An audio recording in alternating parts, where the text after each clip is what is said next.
Dating in London is really interesting.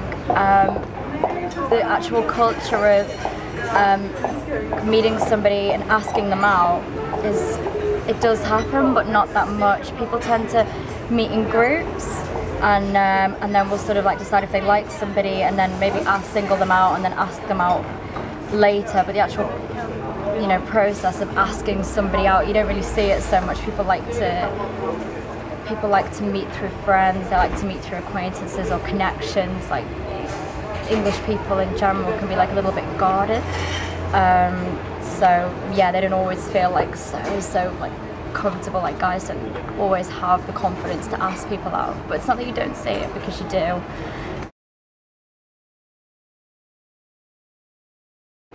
I think in the US people are more open.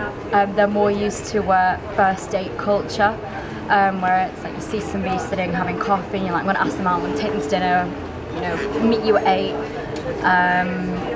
So I think people are definitely more used to, say, maybe like the ritual aspect of it, whereas in the UK it almost appears not outdated, but like it's almost like people know of it, but it doesn't really quite happen like that.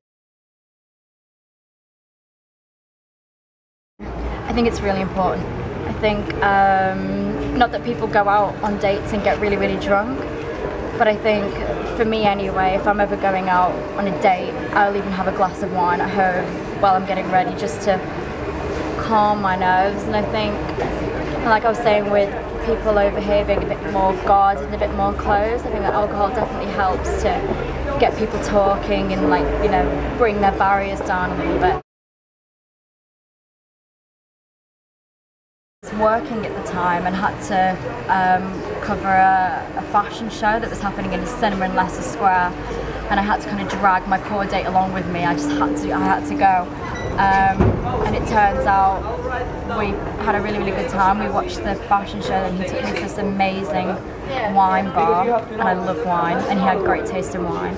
And then we walked all around Leicester Square, and because I just moved to London, like, it was like seeing the sights and seeing like London and all its sort of glory. So I think, yeah, it was a great date because everything was just like big and very like grandiose, and we walked across the Millennium Bridge, and there was a guy like playing sax, and we just ended up like drinking in a bar over the South Bank. So it was like really quite like simple, like nothing major happened, but I think it was because we were in the city and we were around all like the tourist spots. It was exciting. I think an impromptu sightseeing date is definitely one to go for when you're in London.